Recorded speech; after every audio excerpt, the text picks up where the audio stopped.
Now we are doing the exercise I told you I defined for you in the previous video. I asked you to change this function to a function that has one argument, and 12 here is not a predetermined value here. Just to demonstrate everything to you better, I'm going to do everything from scratch. So I'm going to create another function and I'm going to name it row1. Row1, I put this time equal to see that there is no difference between these two signs. When I type function, R knows that I'm going to define a function. Okay, what is the argument I want to give? Just one argument, like many of the functions you have learned in mathematics. And after that, I'm going to put the expression here. Okay, I put this here, print 3 times 4 equal. Okay, but in the next line, I'm not gonna put 12.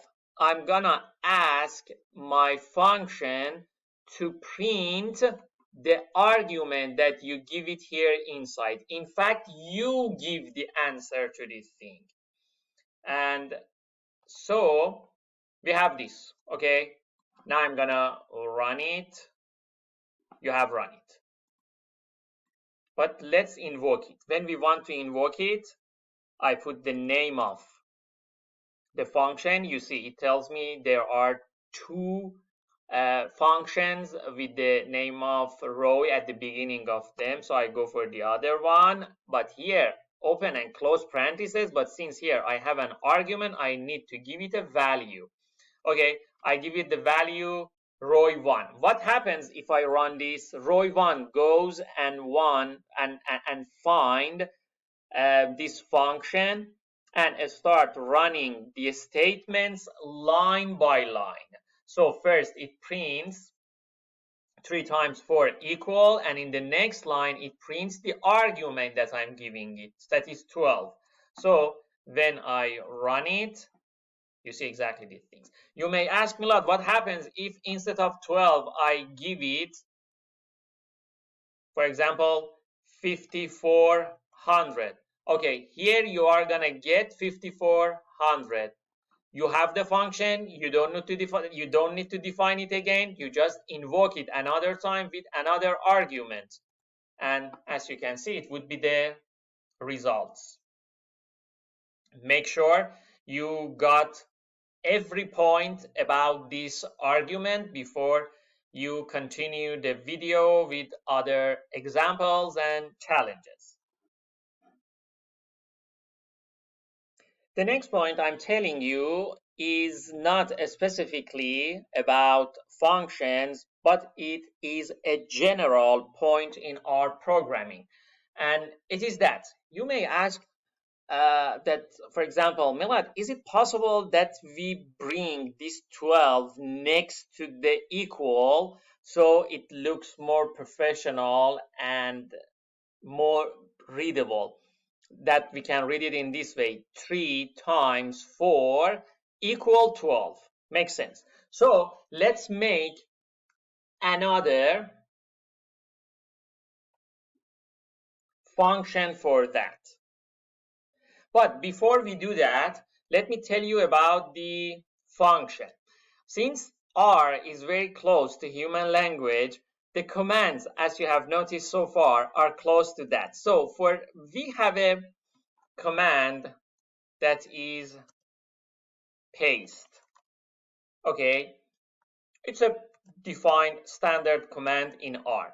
When you put here paste X and Y, okay, it pastes these two things. But you may ask that, what happens if I define X as, for example, 9, Y as 11, and you want to know that what would be the result of this thing. So we run this, and after that, let's see here what happens. So you see 9 and 11 are next to each other. I don't want to complicate the problem, and I don't want you to distance from the function point. I just want to tell you about how you can bring everything in one line pasted, okay? Because there are many points that we can discuss about paste that I'm gonna leave it to you, and you can work on this as much as you like, and you can get back to me and ask if you have any question. But I'm telling you about paste as much as we need regarding the functions. But another point, can we put more than 2 elements in the paste function? Yes, my friends, we can. Just see what I'm doing here. Paste, I put 3. After that, I put times sign. In fact, it is sign. And after that, I put 4. After that, I put equal sign. And after that here, I put 12. Okay, so what I did here, I just put the paste command and put the things that I want to be pasted. Why I have put these things in a quotation mark? Because I want them to be considered as a string. You know that they are not variables, they are not numerical value, they are just strings, and they means times. And of course, they are character type, they are string type. So it would be good. And so we have this, and I run it. Let's see the results. So you see, my friend, we have the results in this way: 3 times x, 3 times 4 equal 12. Okay, now that you know these things, I want you to rewrite this function that you see here, roy1 as roy2. Before you check it, please try to do it yourself, my friend. Do it in a way that it gets the result in only one line. So for example, it says that 3 times 4 equals 5400. Stop the video and please do it yourself. And when you are done, you can check the video. Okay, it is roy2. We have one function, and here it says that printing, but I want everything in one line. So print what? Print paste. You may ask, can I remove print? Yes, you can. But when I put print, it exactly tells me what each line is doing. So I have this 3 times 4 equal, and on the other side, I have the argument. And this red X sign that you see here, it tells me that I have done something wrong, that I'm going to check it. But as you can see, I have missed one parenthesis.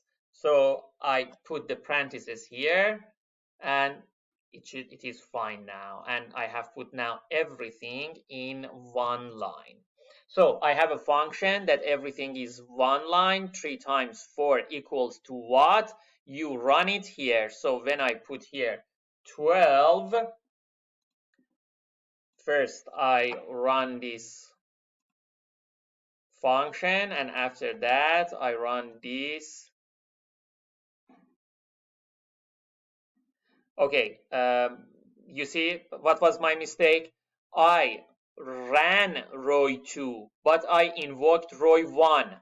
I should invoke roy2. So here roy2, and as you can see, everything is one line now. 3 times 4 equal 12. Remember, my friends, again, I know I'm telling you this now, I guess, for several times, Sorry for that, but I just want to repeat that. Take the most out of a recorded class, because it means that you can check the recorded video or the parts that you are confused even 10 times. In a real in-person class, we cannot do that. That, for example, I repeat something for you 10 times, but since it is recorded, you can review and repeat and listen to it 10 times, 100 times, plus even asking me question. So please make sure you are good with these things before I tell you the next challenge with functions. Let's see what is ROI3, the next challenge that we have. Okay, the next challenge that we have is this, my friends.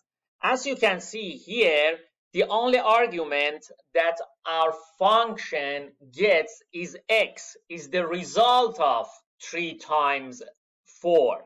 So for the next function, I want you to create a function and name it ROI3, in which it has 3 arguments, x, y, z. And what happens during that thing when you are working with that function? Let me see if I can show you better. In the function that it gets x, y, and z, when you run it, okay, I want this happens, x times y equal to z. I want this printing over there. See, in the previous ones that we had here, for the first one, you had everything as fixed values, okay? After that, you get x as argument, and for the next one, I want you to make it with 3 arguments. 3 is arguments, 4 is argument, and 12 is argument. Take your time and please first do it yourself before you check it with the elaboration that comes in a second. Okay, we are gonna make ROI3 equal, it is function, and we have 3 arguments for this function, and as soon as we have the arguments, we can check the printing things. Print as a statement, and of course, since we want all of them in one line, we use paste, and after that we put x. After that we have the multiply sign. After that we have y. After that we have equal sign, and after that we have z. Okay, and now we have ROI3 function, 3 arguments, and here it pastes x times y equals z. Let's see what happens when we run it. ROI3 runs successfully, and after that let's invoke it. ROI3, and I put the arguments here. Let's put 3 for x, 4, and 12. And I run it. See the results. 3 times 4 equal 12. It's completely possible that you need to review this video several times. So don't beat up yourself if you are confused. But if you are good, great. Continue for the next ones.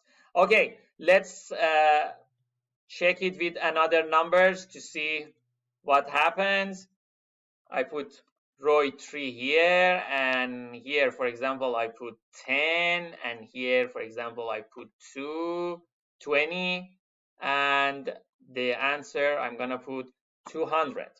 Okay, so I have ROI3, And when I run it, I have these results. 10 times 20 equals 200.